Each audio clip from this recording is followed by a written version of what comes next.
Voici à présent l'une des grandes faiblesses du marché du travail français. L'apprentissage n'a jamais vraiment été au cœur des préoccupations des gouvernements, quels qu'ils soient et quelles que soient leurs déclarations. Et pourtant, les jeunes qui s'engagent dans la voie de l'apprentissage trouvent facilement un emploi à l'issue de leur formation. Les entreprises aimeraient d'ailleurs en recruter davantage.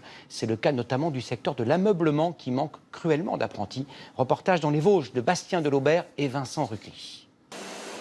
Entreprise lorraine dans l'ameublement cherche apprentis désespérément.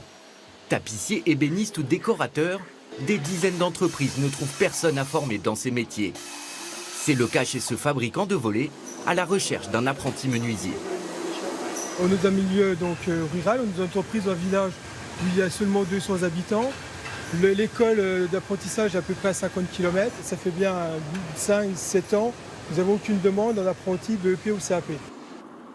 Des usines situées dans des zones isolées et une filière qui manque d'attrait.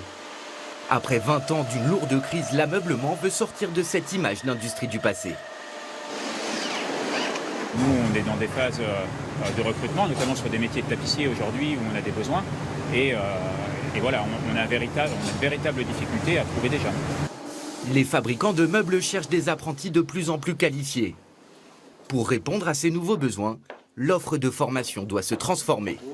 Nous veillons à faire évoluer effectivement les programmes, mais c'est long. Nous avons besoin de concepteurs, de designers, de jeunes dans nos bureaux d'études, de jeunes dans nos ateliers, de jeunes pour conduire des systèmes de machines automatisées. Un renouveau des métiers déjà à l'œuvre dans le secteur. Après un bac général raté, Antoine Maillard est parti en CAP menuiserie. Un choix payant pour cet ancien décrocheur. Déjà, on ne se dégoûte pas de l'école, donc on peut aller plus loin dans un cursus scolaire. Là, je suis en BTS, je ferai peut-être une licence si j'ai mon BTS. Gaël Leblanc est sûr d'être embauché à la fin de son CAP en tapisserie. Un soulagement après un bac plus 2 dans la mode qui n'a rien donné.